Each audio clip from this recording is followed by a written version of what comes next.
This is the CMR M-1. It's being billed as the first AI-powered movie camera, and this is its creator, Miguel Espada, from the design agency SpecialGuestX. In this video, I speak with Miguel at the Flux Festival to learn more about this camera and where he sees the merging of AI and hardware going in the future. What are we looking at here? Okay, well, we call it an AI camera. So it's a kind of a normal digital camera in which we have the lenses, it's mounted in a tripod, but it's enabled with AI. It has AI capabilities. So what we shoot in reality is being transformed to AI using kind of a filter, no? It's called uses a video-to-video model, and we can apply to each footage different styles. For example, blooming nature, everything becomes like nature, like blooming, or a snow illusion, for example.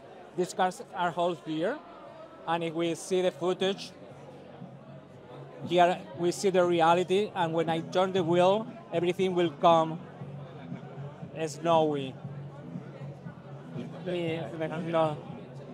The wheel is adjusting like the amount? The amount of AI that you put in every image is kind of the level of randomness or hallucination that you want to use in the AI. So we have him like playing around the city in LA. Like, for example, this is the style blooming nature, and this is me walking on the street,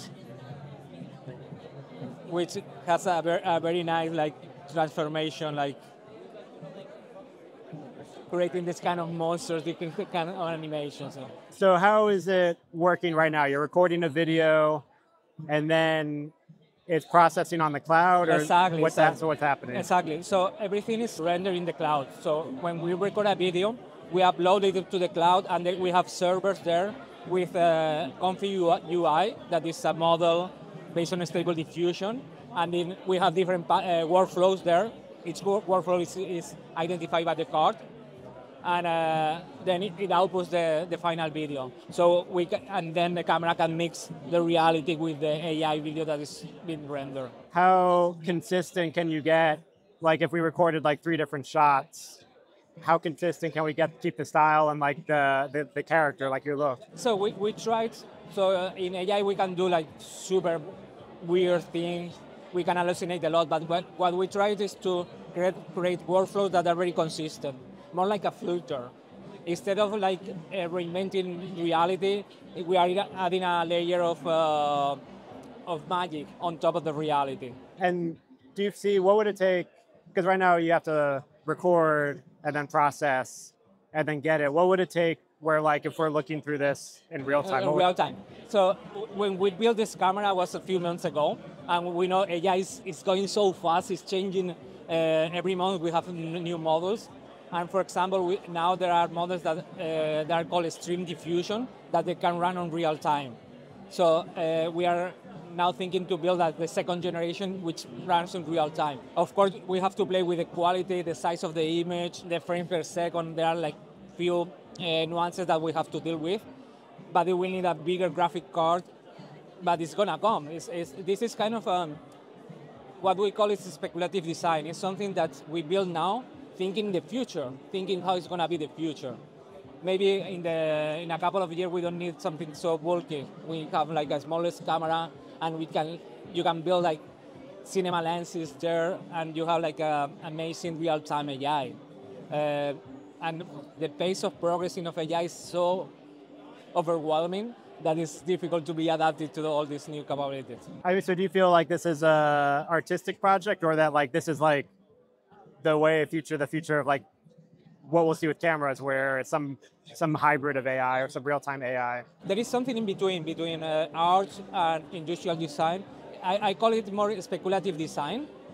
So it's design that has some like decisions about user experience, how people are gonna use that, but it's not meant to be commercialized at this stage. It's more like to inspire what are gonna be the next generations. It's kind of a functional prototype that helps to talk about that and to think how it's going to be the integration of AI in the movie making and filmmaking. Do you feel like there'll be another version where like you could record a person and it keeps the person stable, changes the environment? Of course, this is super good.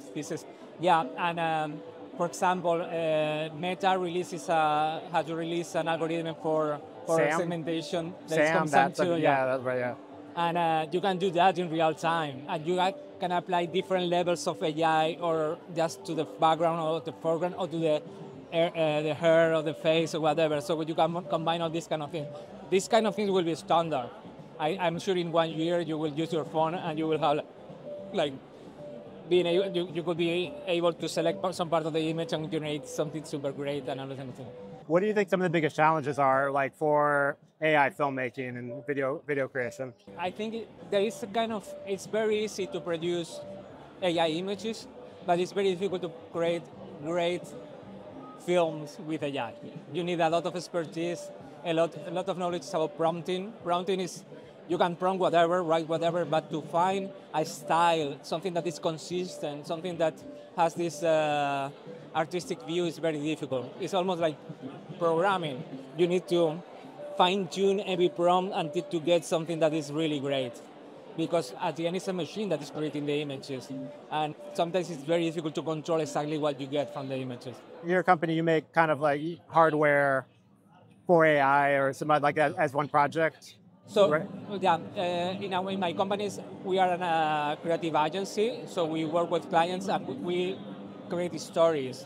We make films, traditional advertising, we do experiential, and this kind of research is part of the idea of showing to the world how AI is going to be part of our everyday life in a human way, not in a like creepy way that's going to take our jobs or whatever. No, it's going to be everywhere, and we can find ways to integrate it in a nice, gentle, human, tangible way. Do you have any other AI hardware projects in the works? Yeah, we have a few. A couple of years ago, we did like a boombox, like a mixer, and you can mix in real time AI images, and it was super fun because it was like a retro machine, kind of. I think I remember that. Yeah, it's like had little dials for the style and stuff. I remember that one. Yeah, and it was super fun.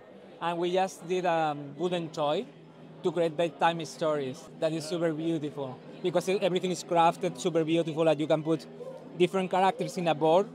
And this prompts to ChatGPT and creates a bedtime story with all the elements that you have in your board. Cool. Well, thanks a lot, Miguel. Appreciate it. Thank you so much.